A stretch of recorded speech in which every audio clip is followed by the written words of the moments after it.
bulan ini dilarang oleh Allah Subhanahu wa taala. Makanya puasa itu dalam pengertiannya adalah al-imsak, menahan, ya. Menahan dari sesuatu yang diharamkan oleh Allah Subhanahu wa taala. Ini puasa. Maka bagi kita orang-orang yang berakal itu hendaklah kita berpuasa. Kalau tidak berakal berarti alias stres, ya. Karena syarat orang yang berpuasa itu harus berakal. Dalam kajian ilmu fikih, itu wujub siyam, syarat wajib puasa itu salah satu asya'a. Ada yang mengatakan arba'atu asya'a. Syarat wajib puasa itu ada 3 perkara atau 4 perkara. Yang pertama al-Islam, yang kedua wal bulugh, yang ketiga adalah orang yang mampu, ya, yang untuk puasa. Jadi yang pertama Islam, kemudian orang yang sudah balik, dan yang ketiga wal aqlu, orang yang berakal, dan yang keempat wal qudratu 'ala shaumi, orang yang mampu, yang kuasa untuk melakukan puasa tersebut. Ini syarat puasa. Kalau bukan orang Islam yang pertama, mereka tidak diwajibkan untuk berpuasa di bulan Ramadan ini. Kemudian bagi anak-anak yang belum balik itu pun tidak diwajibkan. Namun kita sebagai orang tua yang mempunyai anak, melatih mereka, mendidik mereka agar mereka terbiasa melakukan puasa tersebut. Sehingga kalau mereka sudah dewasa, mereka terbiasa melakukan puasa tersebut. Ini syarat puasa.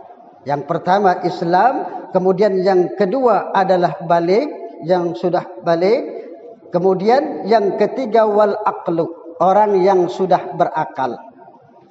Orang yang tidak berakal berarti dia adalah gila, ya. Makanya pena itu diangkat dari 3 orang. Pena diangkat dari 3 orang ini. Yang pertama wal majnun hatta yafiqa, orang gila sampai ia sadarkan diri, sampai ia sadar, ya. Jadi kalau orang tersebut sudah gila, itu tidak dicatat. Baik dia melakukan apapun, itu tidak dicatat lagi. Rufi'al qalam, diangkatlah pena, diangkatlah qalam, tidak dicatat orang-orang yang semacam ini. Kalau mereka sudah rusak akalnya, yakni orang gila yang pertama.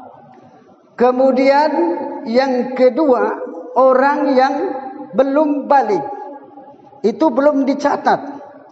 Walaupun dia melakukan perbuatan-perbuatan yang tidak sesuai dengan agama, karena dia belum balik, maka belumlah dicatat. Diangkat pena tersebut tidak dicatat.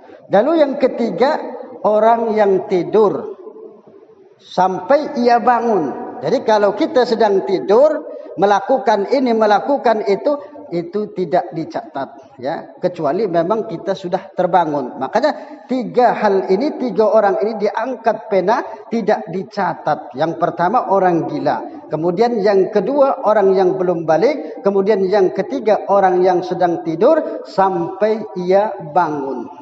Nah ini.